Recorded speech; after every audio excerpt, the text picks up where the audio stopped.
Kako bi stvorili pitanje vrste prenesi i postavi na sliku, kliknite na stvori novo pitanje i potom u izborniku koji se zove odaberite vrstu pitanja za dodavanje, s lijeve strane odaberite prenesi i postavi na sliku, te na dnu ekrana klik na dodajte. Naziv našeg pitanja će biti 09 Kafka. U naziv pitanja trebate staviti ono po čemu ćete pronaći baš to pitanje u vašoj bazi pitanja kad ga želite postaviti u test. Ono što piše u nazivu pitanja studenti ne vide, tako da tu može stajati i odgovor. U tekstu pitanja napisat ćemo naš tekst. Ono što je bitno, nemojte da vas zavara ovaj dio tekst pitanja, tu može stajati i slika, video ili zvuk. U zadanim bodovima ćemo unijeti koliko bodova nosi ovo pitanje. Ja ću imati 4 markera koja ću prenositi na Kafkinu sliku, pa ću onda staviti da su zadani bodovi 4.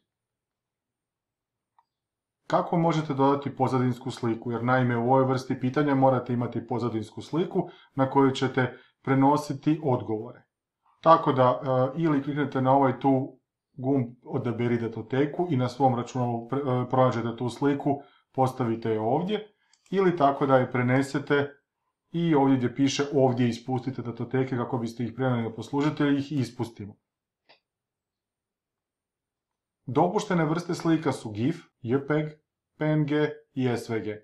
Onu sliku koju smo mi sada dodali je vrste JPEG.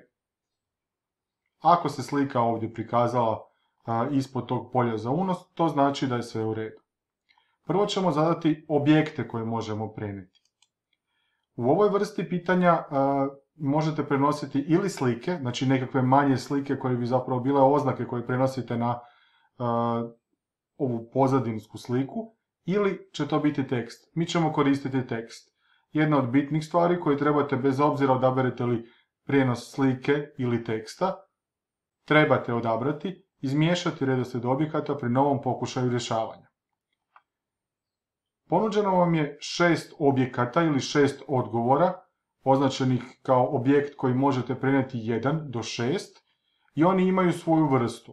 Može biti slika koju možete prenijeti ili tekst. Za svaki od naša 4 odgovora ja ću odabrati tekst koji možete prenijeti. Da stavljamo sliku, onda bi ovdje pod odaberi datoteku odabrali tu sliku i to bi onda bio odgovor.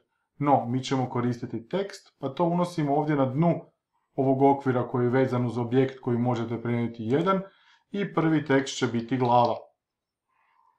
Za objekt koji možete prenijeti 2, znači za drugi odgovor, opet odaberem tekst koji možete prenijeti i to će se zvati red. Objekt koji možete prenijeti 3, opet odabirem tekst koji možete prenijeti i dolje na dnu unesem stražnje šape.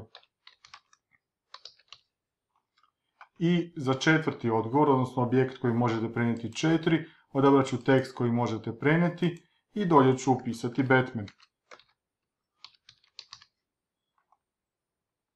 Nakon što ste zadali odgovore, odnosno objekte koje možete prenositi, ono što morate podesiti je gdje će ti odgovori stajati.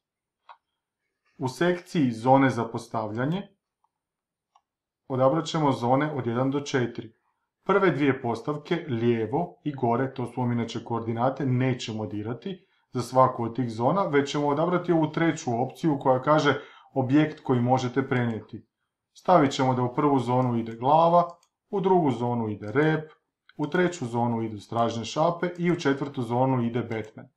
Bez obzira gdje se to zapravo nalazi na slici, samo je bitno sustavu reći zona za postavljanje 1 jednako je prvom odgovoru, zona za postavljanje 2 drugom i tako redom. Sada ću se vratiti gore tamo gdje je pozadinska slika i tamo ćemo primijetiti da nam ovdje piše Batman i šape.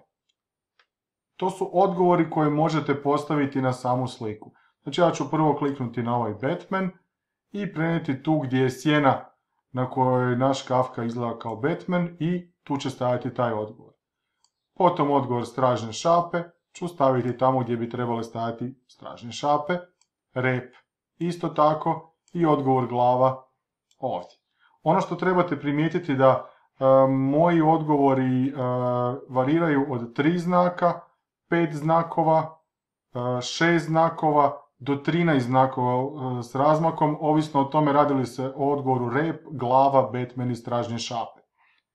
Vidjet ćete kasnije zašto je to bitno.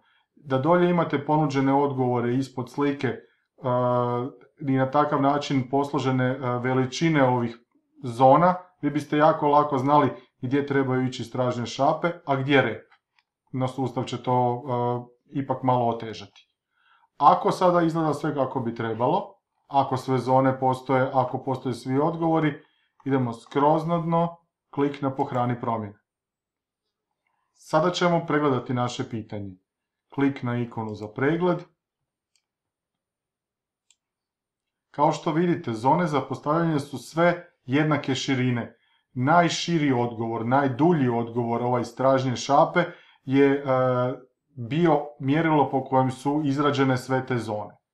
Ja sada mogu prenijeti stražnje šape tamo gdje treba ići, rep tamo gdje treba ići, glavu tamo gdje treba ići i Batman naravno na ovu sjenu.